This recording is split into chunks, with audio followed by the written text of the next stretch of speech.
Mas então, vamos que vamos, né? Acho que a grande notícia do dia, e pegou, né? Acho que todo mundo meio que de surpresa, né? É a volta de Marcelo M12. Fluminense anuncia o retorno do lateral Marcelo. Isso aconteceu sem aviso algum. A gente já imaginava que ele poderia voltar ao Brasil porque ele estava sem contrato, né? Ele tinha saído já do Olympiacos. Ele vai para o Olympiacos depois que ele fecha com o Real Madrid.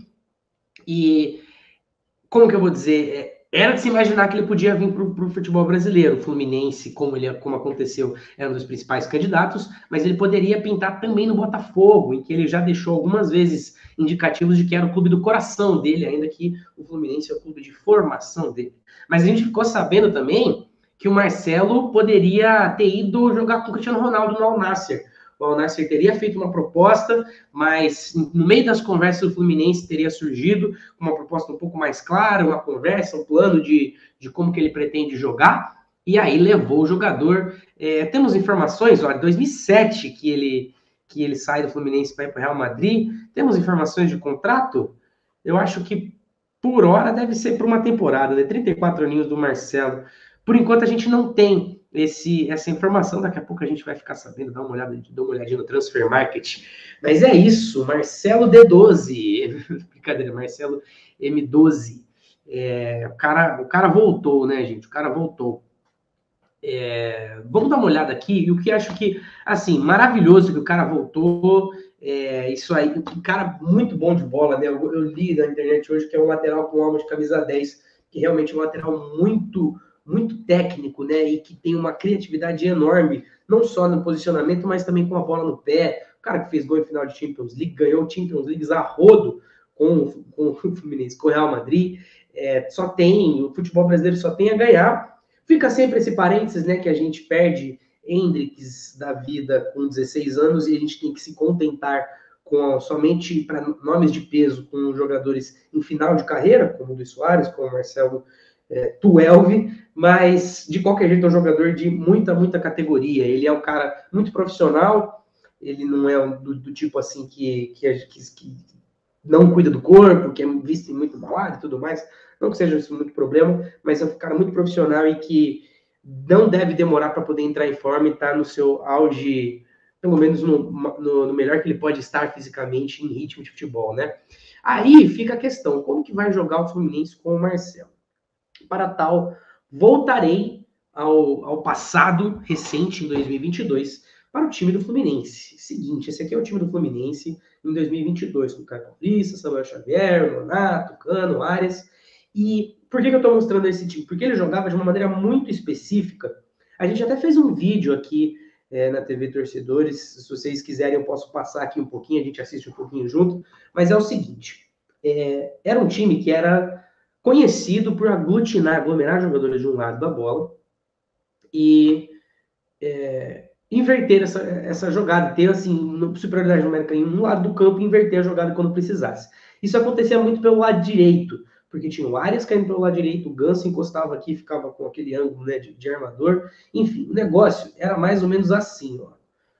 Tinha os jogadores se aglutinavam aqui no lado direito, e o lateral esquerdo, até por isso que era o Caio Paulista, jogava espetado aqui, porque ele subia e jogava espetadaço aqui, né? E porque a jogada se desenrolava por aqui e a bola invertia para o Caio Paulista e também tinha o Cano. Não precisava inverter tudo, mas tinha o Caio Paulista, mas também tinha o Cano no lado oposto da jogada. Ele não vinha aqui se aproximar tanto, ele ficava mais acompanhando para poder finalizar a jogada. Esse é mais ou menos a ideia básica de jogo do Fernando Diniz. Você poder aglutinar jogadores de um lado, se precisar você inverte, mas claro que você já pode resolver a situação por esse lado aqui. Agora vamos para o Fluminense de 2023 e já vamos colocar o Marcelo aqui no time. Então a gente tem o André, a gente tem o Martinelli, dessa vez temos o Keno nesse Fluminense, né? Keno jogando um pouquinho mais para o lado esquerdo, e o Ganso e o Arias. Esse aqui é o time, é o Fluminense versão 2023, com o Arias recuando um pouquinho mais, o Keno ficando um pouquinho mais, né?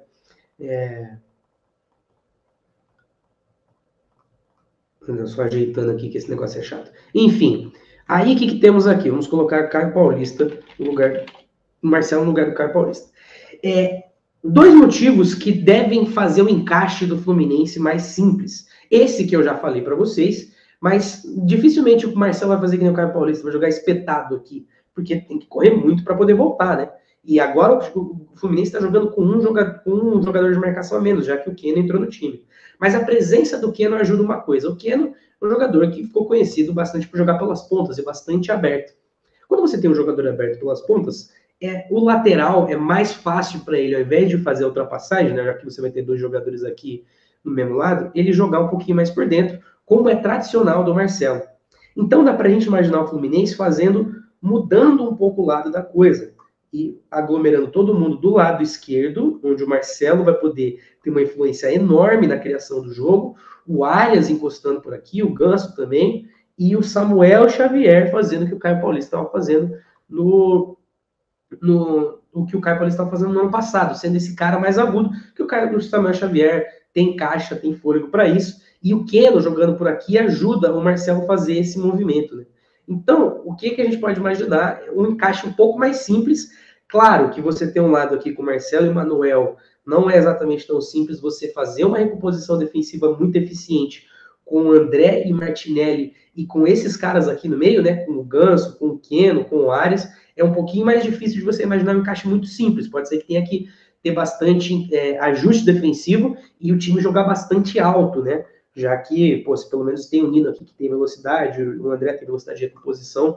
Então, o que dá para imaginar é isso, né? A setinha aqui, o Marcelo, tá vendo? Bem por dentro. O Samuel Xavier mais espetado, o Arias aqui mais solto e o Ganso sempre vindo buscar a bola.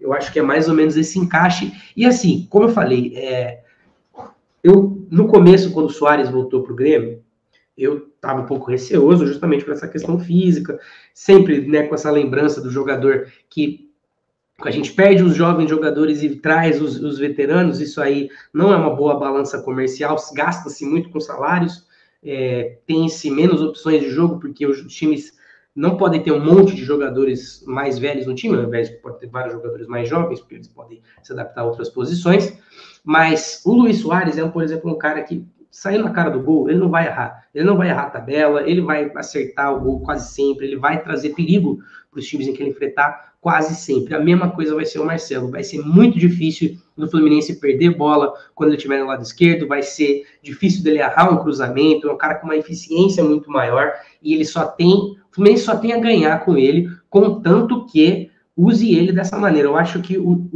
uma armadilha, e isso pode acontecer, do Marcelo jogar como meia. Isso aí é muito possível, né? O Fluminense joga com 3 jogadores no meio de campo, não é nada impossível. Você colocar o Guga, que tem jogado aqui, né, como lateral esquerdo, e o Marcelo ser esse terceiro cara de meio campo aqui, que joga mais por dentro. Isso aí não é nada impossível. E voltar com Arias um pouco mais encostado na frente, voltar com o Keno jogar no lugar do Arias e tudo mais. Isso aí não é nada impossível, até porque isso aconteceu com o Daniel Alves, com o Diniz no São Paulo. Mas a experiência não deu certo. O Daniel Alves e o Marcelo são casos similares em termos técnicos, porque eles são laterais diferenciados. Mas talvez como meias, eles não sejam diferenciados. Talvez eles sejam meias muito técnicos, mas que não são meias exatamente velozes, não são caras acostumados com a posição. O Marcelo faz essa lateral automaticamente, né? Então, fica essa análise de que, na minha opinião, o melhor caminho é para o Marcelo jogar como lateral esquerdo, posição que ele se consolidou e que sempre foi, e que ele é diferenciado, contanto que tenha um sistema que ajude ele a fazer o que ele vai fazer de melhor, que é vir com essa bola armando por dentro, sem precisar exigir dele esse disparo ida e volta até a linha de fundo. Até porque ele já fazia isso no Real Madrid.